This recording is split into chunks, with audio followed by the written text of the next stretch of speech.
एक छोटे से गांव में दिलीप नाम का एक गरीब किसान रहता था।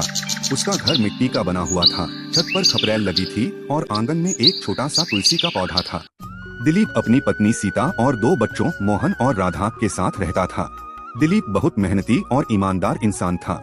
उसके पास बस 2 बीघा जमीन थी। उसी में खेती करके वह अपने परिवार का पेट पालता था। बारिश समय पर हो जाए तो फसल अच्छी हो जाती, नहीं तो पूरे साल की मेहनत पर पानी फिर जाता।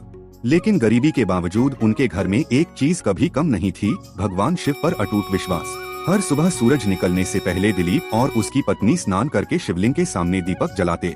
दिलीप कहता, भोलेनाथ हमें ज्यादा धन नहीं चाहिए, बस मेहनत की कमाई और बच्चों का भविष्य अच्छा हो। सीता मुस्कुराकर कहती, जब तक शिवजी हमारे साथ हैं, हमें चिंता क्यों हो। बच्चे भी बहुत समझदार थे। मोहन पढ़ाई में तेज था और राधा अपनी माँ का हाथ बंटाती थी।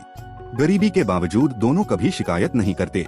एक साल गांव में भयंकर सूखा पड़ गया। बारिश नहीं हुई, खेतों की मिट्टी फट गई, फसल सूख गई। दिलीप की आंखों में आंसू आ गए। घर आकर वह चुपचाप बैठ गया। सीता ने पूछा, क्या हुआ जी? दिलीप बोला, इस बार फसल बर्बाद हो गई, अब बच्चों की पढ़ाई कैसे चलेगी। उस रात पूरे घर में सन्नाटा था। बच्चों ने भी अपने पिता की चिंता समझ ली। मोहन धीरे से बोला, बाबा आप चिंता मत करो, मैं पढ़ाई के साथ साथ गांव में बच्चों को ट्यूशन पढ़ा दूंगा। राधा बोली, और मैं माँ के साथ काम करूंगी। दिलीप की आंखों से आंसू बह निकले। उसने बच्चों को गले से लगा लिया। जमींदार के परिवार वाले शहर से आए। उन्होंने दिलीप की ईमानदारी देखकर कहा, आज के समय में ऐसा सच्चा इंसान मिलना मुश्किल है, हम तुम्हारी ईमानदारी से बहुत खुश हैं।